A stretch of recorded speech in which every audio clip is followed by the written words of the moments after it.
No DQ Galaxy. We are live with a recap of Monday Night Raw for October the 24th, 2022. Getting very close now to the Crown Jewel Premium Live event. Shout out to everybody watching, whether it's live or on demand. I have to give the shout outs to the early birds, Dave Scheffler, Darren, Torvik23, Andrew Chen, Randy Engel, TJS. Thank you all. Nick Lavin, Matt Helms. I appreciate you all tuning in early. With that being said, let's get into this Raw recap. Even Caitlin is in the chat room, so anybody trying to spam the chat room with racist comments, Caitlin and hopefully other mods will be ready for you. Now, let's get started. Judgment Day came down to the ring for the opening promo.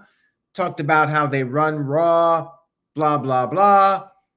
Brought up how last week AJ Styles found out that Dominic is all man. And AJ Styles crumbled under pressure. Dominic then talked about how he's built differently. He is this generation's Eddie Guerrero, or Eddie Guerrero was his generation's version of Dominic. He got heat, of course, for that, which you might expect when you reference Eddie Guerrero. So we had the OC interrupt this promo segment because that's how things go on Monday Night Raw. AJ Styles said that Dominic is actually this generation's James Ellsworth. Ouch. And said eventually Dominic will not be able to hide behind the Judgment Day because OC is going to take them out one at a time. We had Balor and Karl Anderson exchanging some words, and that led to our first match of the evening, Anderson versus Balor. Anderson targeted the knee of Mr. Finn Balor. Balor did get in some offense, and then Anderson hit a sit-down powerbomb. Balor kicked out of that.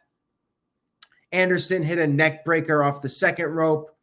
Balor kicked out of that again, and then Anderson hit a superplex, and when it looked like maybe Anderson was on the verge of winning this, you had a big brawl erupt on the outside of the ring between the club and Judgment Day. Rhea Ripley ended up body slamming Luke Gallows, which was one of the highlights of Raw. There were not many. And then Rhea Ripley got in the ring, hit a low blow when Dominic was distracting the referee. Rhea Ripley hitting the low blow on on Anderson, and then Balor took advantage of that and picked up the win. Good match here, although we did have the distraction finish at the end. Moving on here, we had The Miz confronting Johnny Gargano. They showed footage recapping everything that's gone down between The Miz and Dexter Lumis. Gargano would not tell The Miz what the big secret is, what he knows about The Miz and what the truth is. So Miz came down to the ring and said that Johnny Gargano is right. But before he gets to that, he wanted to bring up how Dexter Lumis has done all of these terrible things and said that Tommaso Ciampa was taken away, abducted by Dexter Lumis. And then Johnny Gargano arrived out to the arena, said Miz is full of crap, said that Ciampa is not missing. In fact, Ciampa is just injured. They texted each other. They're friends, of course. We all know their history. And then Gargano got in the ring and threatened to blow the whistle if Miz does not tell the truth. And that's when R-Truth arrived, because why not? Truth was rapping. Miz, very upset, started insulting North Carolina for their comfort food. And Truth did not like this, especially knocking their mac and cheese. So a challenge was issued. Miz said he wanted the Truth, but then Gargano and Truth said at the same time, Miz can't handle the Truth. That led to our match. And by the way, I guess this was better than the 24/7 stuff that R-Truth was doing. Still not my cup of tea, but anything that does not involve the 24/7 title is a step up, in my opinion. So we had Miz versus R-Truth. Pretty basic match here. R-Truth was doing the whole John Cena routine. Miz took control. And then there was a man in black at ringside. And Miz was distracted. R-Truth with a roll-up picked up the win. And the man in black was not Dexter Lumis, but rather Johnny Gargano. That's 2 matches with 2 distraction finishes. Just keep that in mind. And Miz loses to R-Truth, but I mean, whatever at this point, right? I mean, nobody's ever going to take Miz seriously again. We had a sit-down interview with Candice LeRae, and she talked about how coming back would be a challenge for her after having a kid and being gone for a while. But before she could really say very much, you had Damage Control interrupting the interview. Bayley talked about how they put Becky Lynch, Asuka, and Alexa Bliss all on the shelf. Candice stood up to Bayley, and then Bayley shoved the cameraman down, and presumably Candice was viciously attacked by Damage Control. We did not see this attack. And I'm wondering, was this done on purpose to make us think that Candice was attacked and it's going to be later revealed as a swerve? Or is Candice hurt and they could actually not show her getting beat up? I guess time will tell. I was moderately intrigued by this. And Darren, I don't know what's up with Asuka and Alexa, why they haven't been around. We had a backstage segment with Riddle and Elias. Riddle had his bongos, and they basically told the same joke that they did last week, where Riddle said he's been hitting the bongs all week, ha, ha, ha, very funny. And then Elias talked about how he doesn't like being interrupted, but he's going to give Riddle a pass for what happened last week. Better not happen again, though, according to Elias. And then the Alpha Academy showed up, and a challenge was issued. Elias challenged Gable to a match after Gable insulted him. Then we had Mustafa Ali versus Austin Theory. Mustafa Ali being groomed for a United States Championship match against Seth freaking Rollins. Seth Rollins, of course, came out there to be on commentary, and Theory sent Ali into the table and then hit a neck breaker on the floor. However, Theory was taking selfies in the corner of the ring. Ali regained the upper hand. Rollins was not happy about this. Rollins did bring up how he was aligned with Theory at one point. Remember, back during the pandemic? I mean, hard to remember that stuff. But yeah, there was a period where Theory was on the main roster, then got sent back to NXT for a while. So Ali hit a backstabber. Rollins then interfered, provided a distraction. Theory took advantage and hit the ATD to pick up the victory. So 3 matches on Raw and 3 distraction finishes. Theory gets a win, which in theory makes sense because he's Mr. Money in the Bank. However, aren't they trying to build up Ali as a contender for the U.S. title? This is Vince booking, in my opinion. Like, I really do not care about Ali getting a title match whatsoever. And after the match, Rollins continued to beat him down. Rollins threw Ali over the barricade and then started walking towards the back. But before he got to the backstage area, Ali jumped him again and threw him into the stage and said, "I'm your problem." And I'm thinking, okay, dude, whatever you say. I just do not care about Ali at this stage of the game, as I said last week. Caleb Jacobs with a $2.14 super chat. Thank you for that, Caleb. Says, Cody should beat Seth Rollins for the U.S. title. I would be fine with that, although I would prefer Cody Rhodes beats Roman Reigns for the unified title, unless they're going with Braun Breaker. I mean, Braun would make a lot of sense if they feel that he's going to be the guy, and they've been doing everything possible with him, having him work with all these great in-ring talents, whether it's Dragunov or Tyler Bate, had him working with Ciampa, Dolph Ziggler, so on and so forth. We had JBL and Baron Corbin backstage confronting Johnny Gargano, and JBL talked about how Gargano's in the major leagues now and has to step it up. And Gargano made fun of Corbin, called him Boring Corbin, not knowing what the hell his name was at this point. And a match was set up for later in the show. We had a recap of Bianca Belair and Bayley at Extreme Rules to hype up their main event on Raw. By the way, going into Raw, I thought this was going to be a title match, and then I found out it's a non-title match, and I'm like, well, now I really don't care about this match. To me, it's just filler. Like, I thought they were going to put a title match on Raw, and I was half intrigued, thinking, okay, maybe Bayley wins the title on Raw, but then non-title, interest level goes down. We had Omos with MVP come into the ring for a squash match against four guys.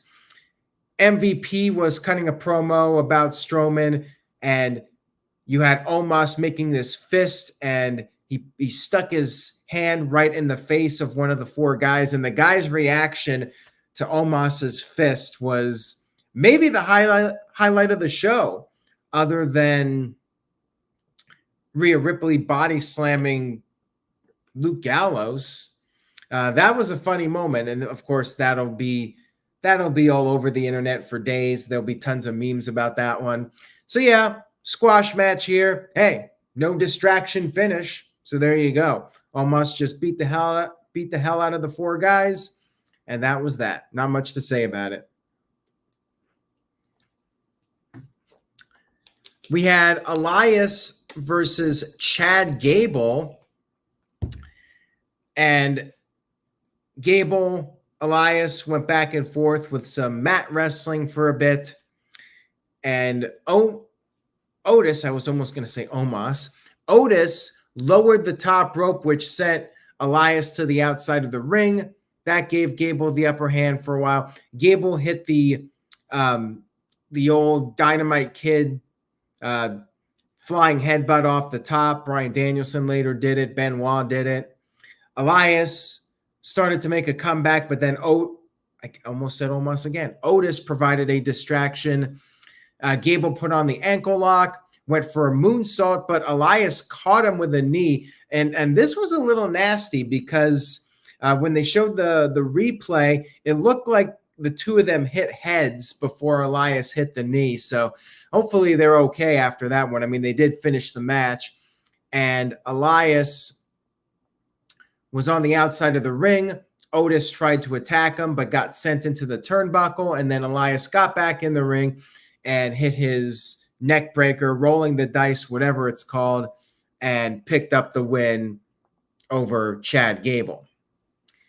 So, I mean, pretty standard here. Gable, whenever he's in a match on Raw, he's usually putting over somebody. And then afterwards, Otis attacked him, and that's when Riddle came down to make the save for Elias. I'm guessing we're going to get a tag team match, players, maybe next week or 2 weeks, whenever. Backstage, you had the OC talking about Rhea Ripley and how they got a problem with her. Makes you wonder if they're going to bring in maybe a reinforcement. We'll see what happens next week. We had JBL cutting a promo, the usual cheap heat. Oh, Drift Away is Elias's finisher. And JBL ripped into Charlotte, North Carolina, and talked about how the fans are about to witness greatness.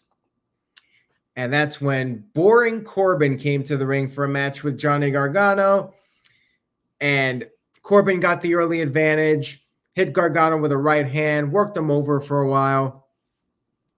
After the commercial break, Gargano started to make a comeback, and it was back and forth for a bit. Then Corbin hit the deep six, which is basically the equivalent to the Blue Thunder Bomb by Sami Zayn. Never beats anybody. Nope, no way, no how. You always kick out from that move. Corbin then exposed the announce table, but then he was hit with a super kick, and he crashed into the steel steps. Johnny Gargano took JBL's hat, started dancing around with it, hit a tornado DDT, and then as Gargano was trying to get back in the ring, JBL tripped Gargano while the referee was distracted. So that's 4 distraction finishes on this show. And then Corbin won with the end of days. I am not digging the Corbin gimmick, the JBL stuff. Like, he's a modern day Maharaja. Actually, he's a modern day wrestling god, whatever. Boring Corbin. I think Gargano said it best. And then backstage, The Miz gave Johnny Gargano a get well card for losing, I guess. And Gargano told Miz to tell the truth, or next week he will. And then we got an extra joke here. Apparently, Miz did not sign the card. He's that much of a lazy ass that he couldn't even bother to sign it. Walter Cruz sent in a $5 super chat. Thank you for that, Walter. Much appreciated. He says, say yes to no DQ. Please like, share the vid. Hashtag stick to my stick. Elias going heel. Soon you can see it coming. I'm already over this Corbin not connecting. I mean, yeah, Elias going heel. I really don't care at this point. Like, I think he's a better babyface. If he goes heel, what's he going to do? Go out there and sing and tell people to silence your phones and shut the hell up and talk about the sports teams? Like, what else do you do? I mean, at least Ezekiel was a little bit of a change. But I think they should have gone back and forth with that gimmick and done more with that. But oh well. We had a Brock Lesnar and Bobby Lashley video package, basically filler, 3-hour show. You got time to kill. So whatever. Not really necessary. Did nothing to make me any more excited for the match. It's just rehashing what we already saw. And then we had our main event of the evening, Bianca Belair versus Bayley. Long match here, non-title long match. Feeling out process. Bayley then got the upper hand after a bit of back and forth. Worked over Bianca's arm. And Bianca started to build up some momentum. She went for a moonsault, but Bayley got her knees up. Bayley went for an elbow off the second rope, but then Bianca got her knees up. Bianca then hit her standing moonsault. And then they fought on the outside of the ring. Bayley hit a DDT on the floor. After the commercial break, Bayley attempted the KOD, but Bianca countered that with a Bayley to belly. So they're doing Steve Austin versus The Rock, doing each other's finishers. Then we started having the interference, which, the rest of the show, interference, distractions. It's the norm here on Monday Night Raw. Io Sky got on the apron. Bayley took advantage, hit an avalanche Bayley to belly, but Bianca kicked out. And then Damage Control exposed the announce table, basically getting rid of the parts that might actually hurt you. And Bianca took them down, powerbombed Bayley on the table, and then powerbombed Bayley into the ring post. But then Io and Dakota interfered once again with the referee, distracted. Referee went to the outside, had enough of their shenanigans. Finally, for the first time in 3 hours, the referee finally suspects that there's something going on here. But then all of a sudden, this woman who was not identified jumped off the top rope and took out everybody on the outside. Bianca did hit the KOD on Bayley, but the referee was down because of this. And it was revealed that the woman was Nikki Cross. No more Nikki ASH, which I almost want to give the show a letter grade up for the death of Nikki ASH, and she's back to Nikki Cross, but I can only do so much. Bayley did get the win. Nikki Cross attacked Bianca, and then with one arm, Bayley got the win. And then afterwards, Nikki Cross attacked Bayley as well. She has no friends. She is a lone wolf on her own, doing her own thing. And that was the end of Raw. But I will say I liked the ending with Nikki. That was one of the few highlights of the show. Walter Cruz sent in another $2. Thank you for that, Walter. I appreciate it. Says, I still say Sandow should have been Elias. I would have enjoyed that. I just think they could have done more with that. But yeah, once Triple H took control, they quickly killed it. And I'm kind of sad because I feel like with enough creativity, they could have kept it going for a while. So all in all, I thought Raw was pretty lackluster. Like, they're starting to get into a pattern now with too many distraction finishes, which was a Triple H routine in NXT. And that's one of the reasons I started losing interest in NXT after a while.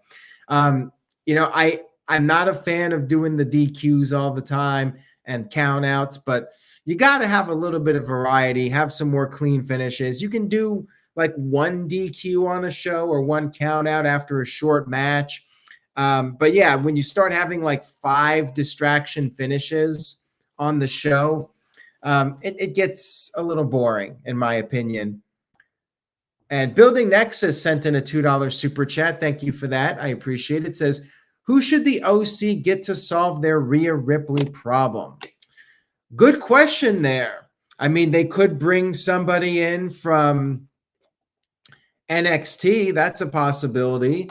They could bring back somebody, maybe Tegan Nox. There you go. Not sure what her situation is. I know she was having like visa issues. But yeah, if they can get Tegan Nox back, like she seems like one of those that Triple H would bring back. So when she's able to come back, I definitely think we will see Tegan Nox back at some point. And she has the history with Dakota Kai. Beth Phoenix, as Caleb Jacobs pointed out, seems like an obvious one, although might be a little too soon for that. Psycho Jet Black sent in a $2 super chat. Thank you for that. Says, will Piper Niven also get her name back? Well, there you go. There's another name. I mean, you got Nikki Cross back. Maybe Dewdrop disappears and we get Piper back as some reinforcement to go after Rhea Ripley. She's definitely a possibility as well.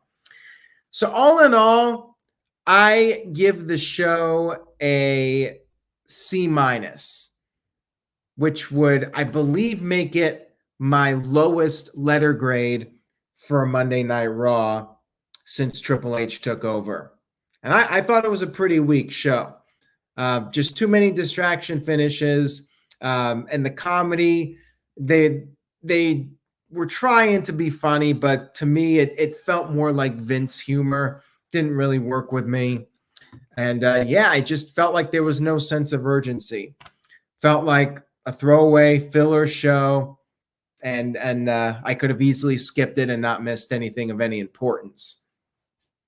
Brock Lesnar's back next week. You know, it's the typical thing, the go home show. Brock Lesnar's back, probably going to be in another pull apart brawl with Bobby Lashley or something like that. And yeah, SmackDown's the A show.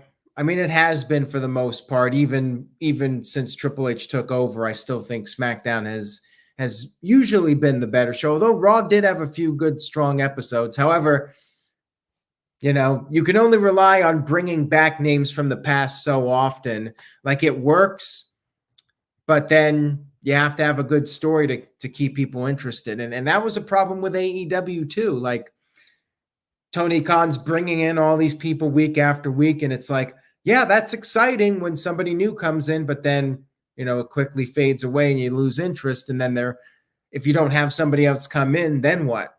Like, you actually have to have some intriguing storylines to keep people hooked. And right now, like, the only storyline that's really connecting with me on a week-to-week basis is the Bloodline storyline with Sami Zayn. And by the way, they announced Elimination Chamber for Montreal, which is a great decision. I suspect Sami Zayn and Kevin Owens will have big roles, and that maybe they'll be in the Elimination Chamber with Reigns. And that could be the big angle that ends Sami Zayn's alliance with the Bloodline. But I'm really looking forward to that. That's going to be hot. This show, not so much. Kind of a boring Raw. But thank you all for tuning in. I really do appreciate it. And if you liked the video, please give it a thumbs up and a like. And Triple H was back on this show, by the way, so no excuse this time. He was back from his week absence due to COVID. He was back running the show. But yeah, it didn't really make much of a difference. Anyways, guys, enjoy your week. Stay tuned to NoDQ.com for the very latest wrestling news and rumors. And don't forget, November 8th, the greatest wrestling Q&A ever with myself and good old JM Jeff Meacham. Tune in, send in your questions. It is going to be a great time celebrating 20 years of No DQ Media, as well as No DQ's 24th birthday. Tuesday, November 8th, 7 p.m. Eastern. We'll see you then, and I'll see you all next time.